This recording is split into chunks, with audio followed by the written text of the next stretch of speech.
तो hello guys, welcome back to my channel. आज है लेवल अप का डे 11 एंड 12 इकट्ठा ही कर रही हूँ मैं। तो आज बेसिकली 15 अगस्त की क्लिप है। उसके बाद 16 अगस्त को मैंने कुछ भी नहीं किया था क्योंकि 17 को था मेरा पेपर, तो बिल्कुल आराम से रिलैक्स किया। उसके बाद पेपर वाले दिन भी कुछ नहीं किया आने के बाद में, तो सीधा 18 को हुआ उसके बाद नेक्स्ट डे। तो ऐसे करके 15 और 18 की क्लिप है, ठीक है। तो 15 को सुबह उठ के चाय वगैरह पी, उसके बाद पिलाटेस किया, जैसे कि मैं आपको वीडियो में बता ही रही थी कि मैंने आजकल ट्राई करना शुरू किया है। तो वीडियो देख देख के मैं यहाँ कर रही थी, दूसरे फ़ोन में मैंने वीडियो चला रखी थी। और उसके बाद अपना जूस बनाया और बैठ गई थी पढ़ने। तो जूस पीते पीते लगाया फर्स्ट मॉक। तो आरआरबी क्लर्क से पहले की क्लिप है ना, तो इसलिए आरआरबी क्लर्क का ही मॉक है ये। तो फर्स्ट मॉक लगाने के बाद में किया इसका छोटा मोटा सा एनालिसिस कि कितने क्या कुछ गलत हुए हैं मेरे। तो इसमें 71 ही अटैम्प्ट हुए थे मेरे और 66 कुछ करेक्ट थे, ऐसा कुछ था। इसके बाद मैं नहा धो के फिर से बैठ गई थी पढ़ने। थोड़ा बहुत एनालिसिस किया जो जो क्वेश्चन गलत थे और एक आधे जो मुझे आए नहीं थे, जो कि मुझे लग रहा था कि ना इम्पोर्टेंट है, ये देख लेना चाहिए कंसेप्ट, वो सारे मैंने इसमें देखे कि कैसे कर रखे हैं शॉर्टकट में। और उसके बाद मैंने किया अपना नेक्स्ट मॉक स्टार्ट। ये देख लो 8 मिनट रहती थी और रीजनिंग का सेक्शन हो गया था पूरा कंप्लीट। तो उस मॉक को कंप्लीट वगैरह करने के बाद में शाम का सा टाइम हो गया था। और आज है मेरी सिस्टर का बर्थडे, तो इसको सरप्राइज़ देने के लिए हमने इसको बिना बताए केक मंगवाया था। तो फिर करी केक कटिंग। कज़न आई हुई थी, ये भी बैठी थी साथ में, मम्मी, मैंने और मेरी सिस्टर ने। भाई काम लगा हुआ था और पापा इंटरेस्टेड होते नहीं इस तरह की चीज़ों में, तो मतलब खा लेते हैं बस। तो हमने किया और इसको तो बिल्कुल नहीं मन था करने का सेलिब्रेट, बोल रही थी बच्चों वाली हरकतें हैं, पर फिर भी ठीक है, कभी कभी तो होता है, बर्थडे कौन सा रोज़ रोज़ आता है। और इसने खुद की वीडियो भी नहीं बनाने दी। तो केक वेक खा के फिर हमने थोड़ा सा और खाने पीने का देखा। भाई से बाहर से मंगवा लिए थे समोसे, थोड़े बहुत घर पे ही पकोड़े बना लिए थे, क्योंकि जैसे हमने केक कट किया था ना, बारिश आ गई थी फुल तेज़ वाली।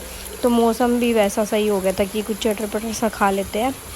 तो बस यही डिनर वगैरह करके सो गए थे और उसके बाद नेक्स्ट डे की शुरुआत कर दी। और नेक्स्ट डे से मतलब है 18 अगस्त को। तो मेरे को पता था 2 दिन के ब्रेक के बाद में ना आज थोड़ा टाइम लग जाएगा फ़्लो बनने में। प्लस आरआरबी का तो मॉक छोटा सा होता था, सुबह सुबह जल्दी लगा लेती थी। आईबीपीएस का पूरा 1 घंटे का, तो मतलब कि थोड़ा सा टाइम निकालने वाला ये प्रॉब्लम सी मेरे को लग रही थी होएगी। तो सुबह पहले तो एज़ यूजुअल अपना जूस बना के पिया।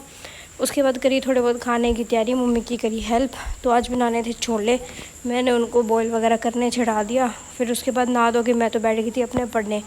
तो आज ना काम वगैरह में लेट ही हो गई थी थोड़ी, पढ़ने बैठी तब। और भूख भी आज मेरे को जल्दी लगी, तो मैंने लंच भी जल्दी ही कर लिया था।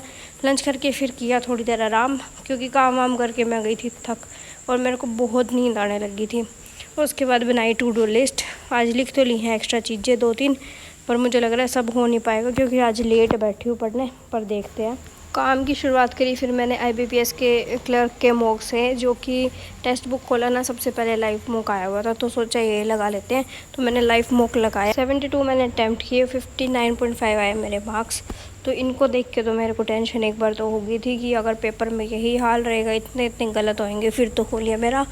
और फिर थोड़ा सा दिमाग सेट किया कि चलो अभी 1 हफ़्ता है, थोड़ी सी एक्यूरेसी पे काम करेंगे। प्लस ना दूसरी बात ये है कि आरआरबी के चक्कर में इतने टाइम से इंग्लिश को मैंने बिल्कुल भी नहीं पढ़ा है। जब गिन के 1 या 2 सेक्शनल मॉक लगाए होंगे, तो इस चीज़ का भी फ़र्क पड़ जाता है। तो ये कंप्लीट करने के बाद फिर आईबीपीएस क्लर्क का ही इंग्लिश का सेक्शनल मॉक लगाया एक, उसका थोड़ा बहुत एनालिसिस किया। उसके बाद मैंने पी चाय, शाम का टाइम हो गया था, और साथ में रिवीजन और कैलकुलेशन वाला पार्ट किया कंप्लीट। इसके बाद आलस छुटा के और शुरू किया मैंने आरआरबी पीओ का मॉक। तो सबसे पहले रीजनिंग वाला ही सेक्शन करने की मेरी सलाह थी। मैं सोच रही थी रीजनिंग आज कर लेती हूँ, इंग्लिश और कंप्यूटर में एक बार देखूँगी नहीं, जीए भी नहीं देखूँगी, क्वांट्स मैं कल कर लूँगी। मेरा प्लान तो यही था। पर है ना, जैसे ही रीजनिंग करने लगी तो इतने बेकार बेकार से क्वेश्चन आ रहे थे मेरे, बहुत ही कम अटैम्प्ट हुए। फिर मेरी नीयत ही मर गई इसको करने की, तो मैंने गिन चुन के 2-4 ही करे हर सेक्शन के, और इसको बस ऐसे ही कंप्लीट करके बंद कर दिया। कोई नियत ही नहीं बनी इसको करने की बाद में। ये इसमें देख ही लो, रीजनिंग के 10-11 ही कुछ का रखे हैं। इतने सारे गलत भी हो रहे थे, इंग्लिश के भी गलत हो रहे थे। पता नहीं, मेरे को बिल्कुल भी मन नहीं किया इसको फिर देखने का। फिर मैंने उठ ही ली वहाँ से कि चलो कुछ और ही काम करते हैं। तो शाम का टाइम हो ही गया था, मैंने कर दी डिनर की तैयारी शुरू ताकि अर्ली डिनर कर सकूँ। तो भिंडी बनाई पहले तो मेरे लिए और मम्मी के लिए भरी वाली, फिर भाई और बहन के लिए दूसरी वाली काट पीट के रख दी थी उसको बाद में बनाने के लिए। फिर आए थोड़ी देर नीचे, क्योंकि सारे नीचे ही थे और इनको देखा, इनको पता चल गया था कि मैं सामने से खड़ी होकर देख रही हूँ। तभी सारे ऐसे कर रहे थे, इनको था कि हमारे साथ खेल ले और हमें बाहर निकाल दे। और ये देखो व्यू इतना प्यारा हो रहा था, इसकी तो मैंने फ़ोटो क्लिक करके भी सबको दिखाई, सभी बोले बहुत ही प्यारा है। उसके बाद आई मैं ऊपर छत पे, वॉक करी थोड़ी देर, फिर आई नीचे। मम्मी तो लग रहे थे डिनर बनाने, रोटी बनाई और मैंने एक और कलाकारी की। आज है ना, मम्मी ने ये सोचा कि मामा आएंगे रक्षाबंधन के लिए, तो बहुत सारे छोले बना दिए, मतलब उबाल दिए भिगो के, जबकि मामा आज आने वाले नहीं थे तो वो एक्स्ट्रा पड़े ख़राब हो जाते। तो मैंने आइडिया लगाया कि मैं उनकी टिक्की बना लेती हूँ, जो कि मतलब हेल्दी भी रहेगी, हाई प्रोटीन प्लस कम तेल में। तो मैंने इनको मैश वगैरह करके इसके अंदर बेसन, थोड़ा सा प्याज वगैरह सब मसाले डाल के इनकी मस्त टिक्की बना दी। 4 टिक्की का शेप बना के मेरे लिए कल के लिए रख लिए, जो कि मैं ब्रेकफास्ट में पका के खा लूँगी।